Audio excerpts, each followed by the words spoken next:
Hello students, heartiest welcome to our YouTube channel IFL Academy. The chapter is structure of the atom. This is my third lecture. In the previous lectures we have studied about Dalton's atomic theory, modern atomic theory, discovery of fundamental particles, that is electrons and protons. And now in this lecture we will study about arrangement of fundamental particles. That is, after the discovery of fundamental particles, the arrangement of the fundamental particles are given by atomic models. These atomic models are Thomson's atomic model, Rutherford's atomic model, Bohr's atomic model, and the last one is wave mechanical atomic model. So let's get started. Atomic model. First one is Thomson's atomic model of an atom. So basically in this atomic model, Thomson has considered an atom as a positively charged sphere in which electrons are embedded in it. So this atomic model was called as plum pudding atomic model. अब देखिए इसमें plum pudding atomic model से इन्होंने क्यों compare किया। Christmas के मौके पर एक केक टाइप का बनाया जाता है जो फ्लोर का बना होता है। In this figure you can easily C this one. This is the made up of flour, and the black type particles are kishmish, or we can say dry fruits etc. which are embedded in it. तो उन्होंने इसको क्या किया, एक positively charge sphere माना और उसमें जो किशमिश और ड्राई फ्रूट्स हैं इनको इलेक्ट्रॉन की तरीके से उसमें धंसा हुआ माना।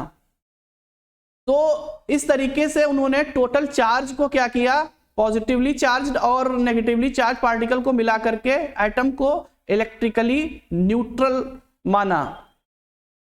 चलिए अब देखते हैं अगले मॉडल की तरफ।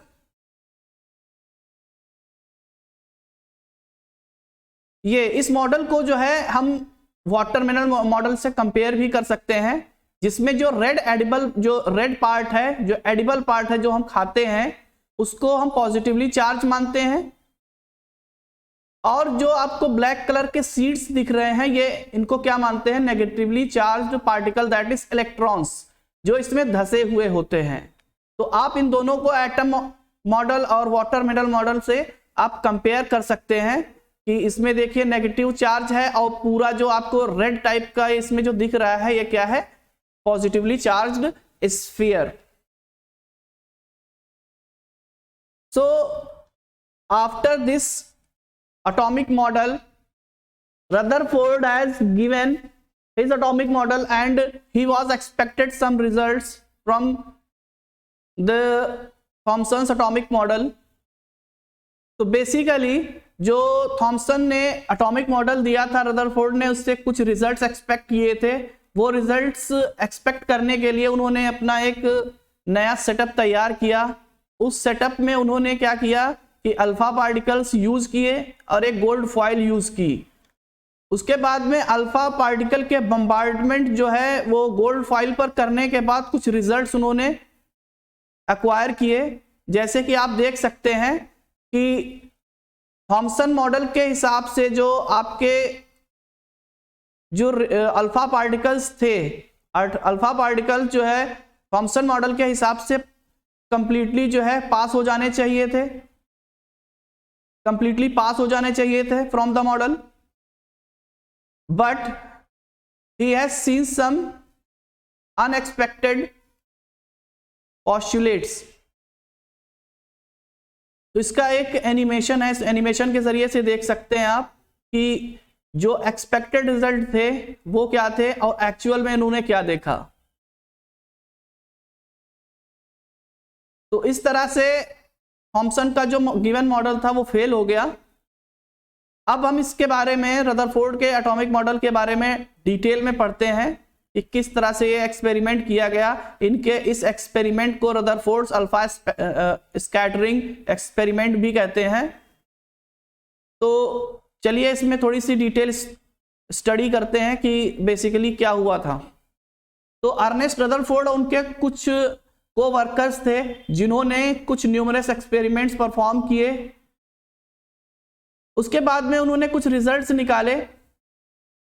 वो रिजल्ट्स क्या थे देखिए इसमें कि उन्होंने पहला पॉइंट ये देखा कि एक अल्फा पार्टिकल लिया जैसे He2+, जो कि पोलोनियम से निकल रहा था। इस पोलोनियम मटेरियल को लेड बॉक्स में उन्होंने रखा और उसके बाद में उस बॉक्स में एक पिन होल कर दिया, जिससे कि जो अल्फा रेस थी वो एक स्ट्रेट लाइन में आकर के और जो गोल्ड फॉइल जो इन्होंने इस्तेमाल की है उस पर अटैक करे।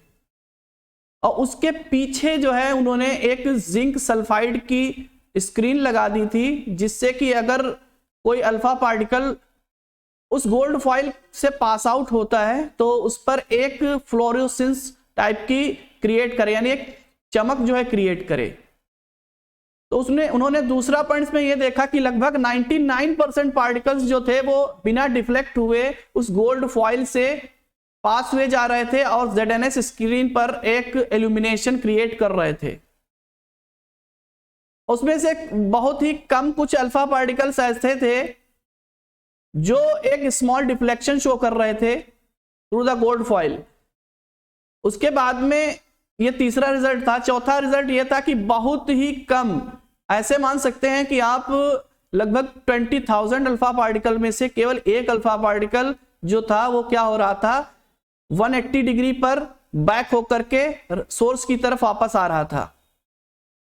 तो इसके बारे में आप देख सकते हैं, हमने एक एनिमेशन वीडियो लिया हुआ है जिसमें जो पॉजिटिवली चार्ज ये जो अल्फा पार्टिकल्स निकल रहे हैं, इसका जो सोर्स है वो हमने रेडियो एक्टिव सोर्स पोलोनियम ले रखा है और ये हमारा जो बॉक्स है लेड का बना हुआ है और ये पॉजिटिवली चार्ज अल्फा पार्टिकल्स हैं।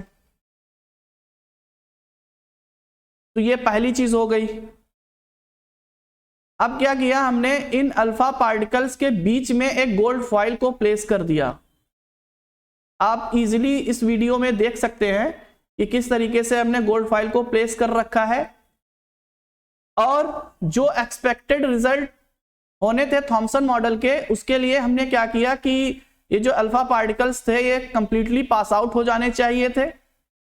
तो इसलिए हमने ये यहाँ पे जो है ZNS की एक स्क्रीन लगा दी है कि अगर कोई अल्फा पार्टिकल इससे पास आउट होता है तो सामने वाली स्क्रीन पर उसकी एक फ्लोरोसेंस क्रिएट करे।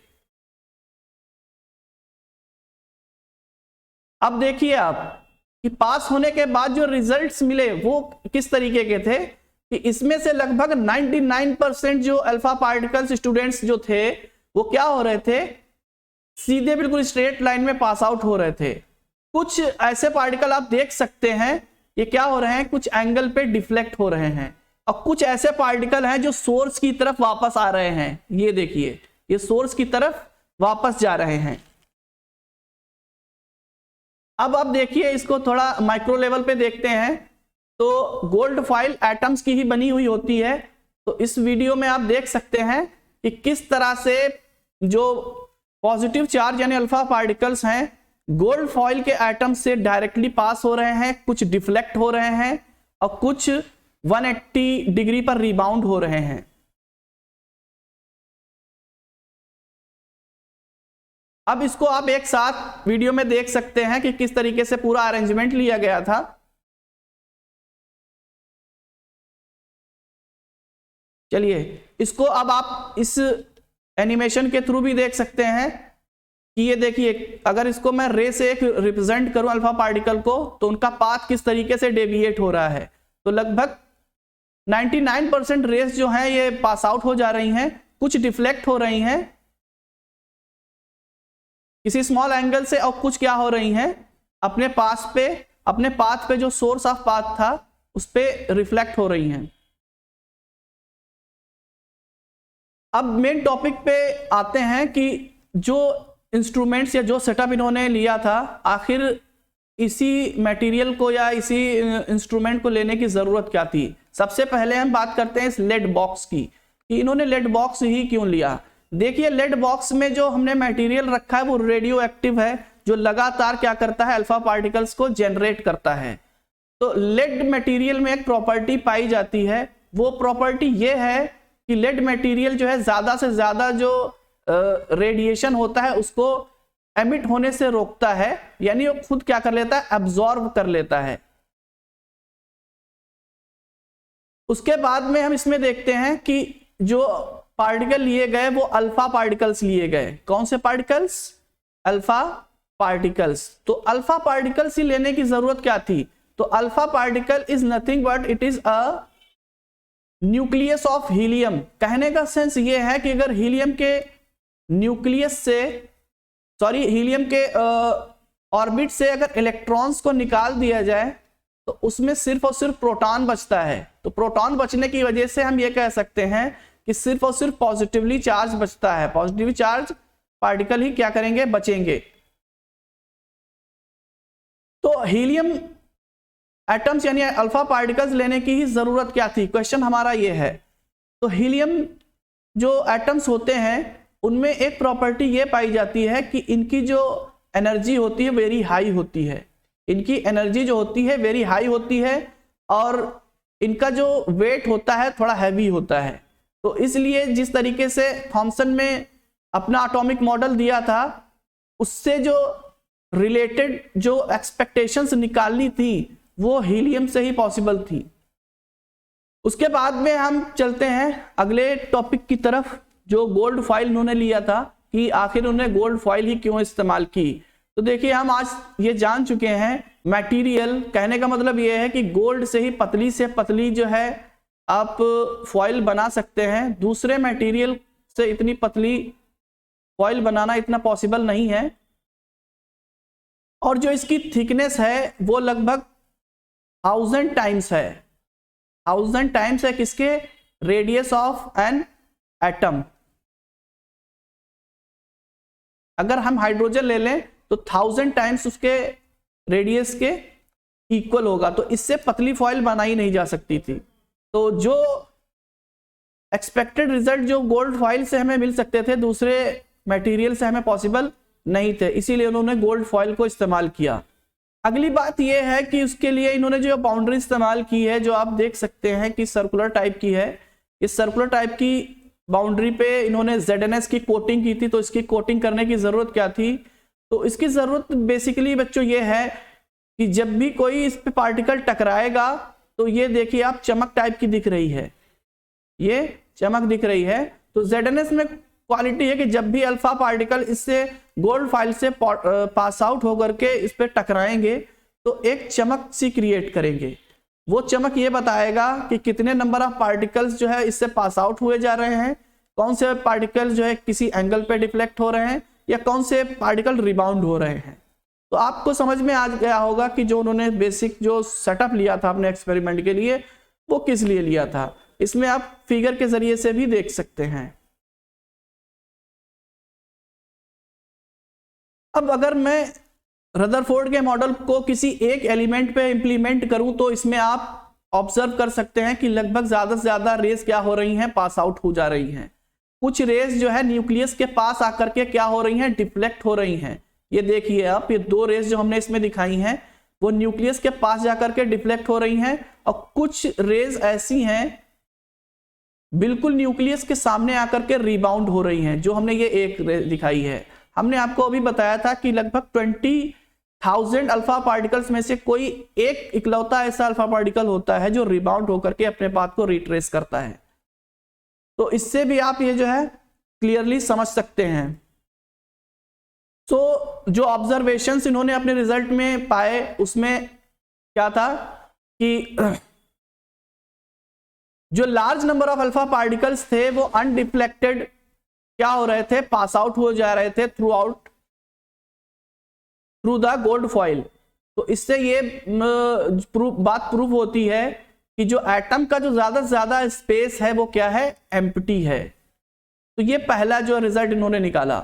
दूसरा ऑब्जर्वेशन से जो रिजल्ट था वो क्या था कि कुछ पार्टिकल जो है न्यूक्लियस के पास से गुजरते हुए डिफ्लेक्ट हो रहे थे।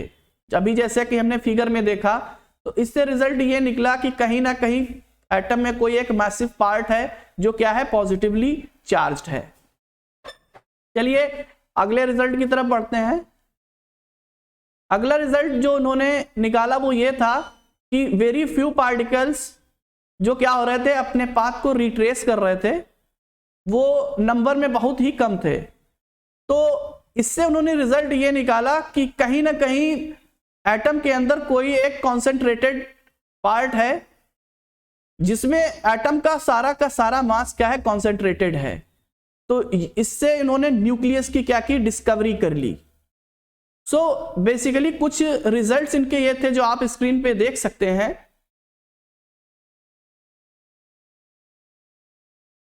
अब हम क्या करते हैं, आगे इन्होंने जो दूसरा जो रिजल्ट्स के जरिए से जो दूसरा न्यूक्लियर मॉडल दिया उसके बारे में देखते हैं। जो उसके मेन फीचर्स हैं वो आप देखिए, आपके सामने स्क्रीन पे हैं कि उन्होंने जो अपने अल्फा स्कैटरिंग एक्सपेरिमेंट से जो रिजल्ट निकाले उसमें उन्होंने रिजल्ट क्या दिए कि at the atom of an element consists of small positively charge nucleus which is situated at the center of the atom and which carries almost the entire mass of the atom। कहने का sense ये है कि जो atom होता है, atom में कोई एक small positively charge nucleus exist करता है, ठीक है, जो कि एटम के सेंटर पे एग्जिस्ट है, और उसके बाद में वो क्या करता है कि जो whole mass of the atom उसको कैरी करता है। दूसरा जो रिजल्ट है न्यूक्लियर मॉडल का वो ये है कि जो इलेक्ट्रॉन्स हैं वो जो most of the empty space available है एटम के अंदर, उसके अराउंड जो है कुछ ऑर्बिट्स हैं, उसके अराउंड कुछ सर्कुलर पाथ्स हैं जिनको ऑर्बिट्स नाम दिया गया। उसके बाद में उन्होंने ये कहा कि जो टोटल नंबर ऑफ ऑर्बिट्स में इलेक्ट्रॉन्स हैं और न्यूक्लियस में जो प्रोटॉन्स हैं उनकी जो वैल्यू है वो इक्वल है। तो इससे आप ये भी कह सकते हैं कि जो एटम था हमारा इलेक्ट्रिकली न्यूट्रल था। और जो चौथा पोस्टुलेट जो इन्होंने निकाला वो ये है कि जो एटम का न्यूक्लियस होता है और एटम का जो वॉल्यूम होता है, उन दोनों में जो वॉल्यूम में डिफरेंस होता है वो काफी ज्यादा डिफरेंस होता है। कहने का सेंस ये है कि न्यूक्लियस जो है वो बहुत स्मॉल वॉल्यूम कैरी करता है with respect to the volume of the atom. So हम ये रिजल्ट निकाल सकते हैं कि most of the space in the atom is empty. आप इस फिगर में कंसीडर कर सकते हैं, देख सकते हैं कि ये जो आपने रेड पार्ट जो हमने इसमें दे रखा है ये आपका न्यूक्लियस है पॉजिटिवली चार्ज्ड, और उसके अराउंड ये जो आपको रिंग्स दिख रहे हैं इनको हम क्या कहते हैं, ऑर्बिट्स कहते हैं। और इसमें जो आपने ये मोती टाइप के जो पिरोए हुए देख रखे हैं ये क्या है, इसमें इलेक्ट्रॉन्स हैं। इसको हम एक एनिमेशन के जरिए से भी समझ सकते हैं जो उन्होंने कंसीडर किए कि इन्हीं ऑर्बिट्स में इलेक्ट्रॉन्स क्या कर रहे हैं, लगातार रिवॉल्व कर रहे हैं around the positively charged nucleus. तो बच्चों आपको समझ में आ गया होगा कि रदरफोर्ड ने जो मेहनत की थी क्या वो सफल हुई। तो आगे बढ़ते हैं कि उन्होंने उनके इस मॉडल से जो आगे आने वाले साइंटिस्ट से क्या रिजल्ट निकाले, कुछ डिफेक्ट्स थे या नहीं थे। तो चलिए पढ़ते हैं डिफेक्ट्स इन रदरफोर्ड्स मॉडल। तो पहला जो डिफेक्ट था उन्होंने ये तो बताया कि न्यूक्लियस के अराउंड कुछ जो एम्प्टी स्पेस है उसमें ऑर्बिट्स हैं जिसमें इलेक्ट्रॉन क्या करते हैं, लगातार रिवॉल्व करते रहते हैं, लेकिन वो ये नहीं बता पाया कि किस पर्टिकुलर ऑर्बिट में कितने नंबर ऑफ इलेक्ट्रॉन्स जो है होने चाहिए। तो ये एक उनके मॉडल का डिफेक्ट पाया गया। आप देख सकते हैं इस फिगर में जो कि हमने 2D ले रखा है कि ये जो रिंग्स आपने देख रखी हैं, ये रिंग्स हैं, ये रिंग्स हैं, ये रिंग्स हैं, ये रिंग्स हैं, उसके बाद में ये आपका पॉजिटिवली चार्ज न्यूक्लियस है। तो इसमें टोटल नंबर ऑफ इलेक्ट्रॉन्स किस रिंग में कितने होने चाहिए, ये मॉडल जो है एक्सप्लेन नहीं कर पाया। आगे बढ़ते हैं। आगे इन्होंने ये देखा कि मैक्सवेल ने एक इलेक्ट्रोमैग्नेटिक थ्योरी दी थी, जिसके पॉइंट ऑफ व्यू से ये था कि अगर कोई चार्ज पार्टिकल दूसरे चार्ज पार्टिकल का चक्कर लगाता है, तो चक्कर लगाने वाला जो चार्ज पार्टिकल है वो लगातार एनर्जी को रेडिएट करना चाहिए।